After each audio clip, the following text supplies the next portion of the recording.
IRGC ने साफ कहा था कि अगर ईरान के नेताओं को निशाना बनाया गया या हमले जारी रहे तो 1 अप्रैल से खाड़ी देशों में मौजूद अमेरिकी कंपनियों पर सीधे हमले शुरू कर दिए जाएंगे।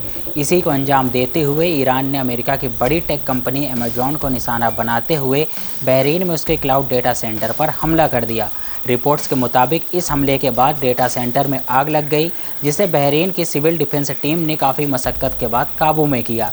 हालांकि अभी तक ये साफ नहीं हो पाया है कि इस हमले में कितना बड़ा नुकसान हुआ है, कोई हताहत हुआ है या नहीं, लेकिन इतना तय है कि यह हमला सीधे तौर पर डिजिटल इकोनॉमी पर वॉर है। दरअसल यह हमला अचानक नहीं हुआ, बल्कि इसके पीछे पहले से दी गई चेतावनी थी। ईरान की ताकतवर सैन्य इकाई इस्लामिक रिवोल्यूशनरी गार्ड कॉर्प्स यानी आईआरजीसी ने एक दिन पहले ही अमेरिका को साफ चेतावनी दी थी कि अगर ईरानी नेताओं को टारगेट किया गया तो मिडिल ईस्ट में मौजूद अमेरिकी कंपनियों को निशाना बनाया जाएगा।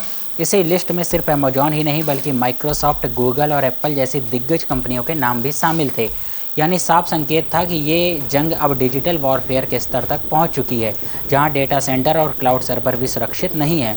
इस पूरे मामले में दिलचस्प बात यह रही कि अमेरिकी राष्ट्रपति डोनाल्ड ट्रंप ने आईआरजीसी की इस धमकी को पहले हल्के में लिया था।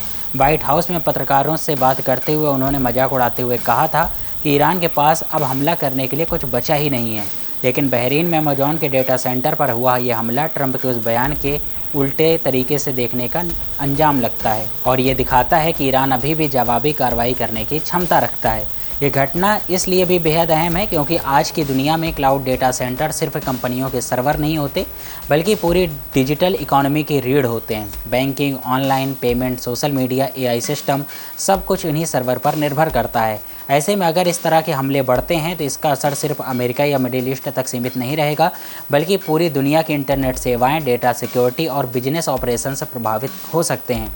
कुल मिलाकर ये साफ संकेत हैं कि ईरान, अमेरिका, इजराइल के बीच चल रही जंग अब एक नए और ख़तरनाक मोड़ पर पहुंच चुकी है।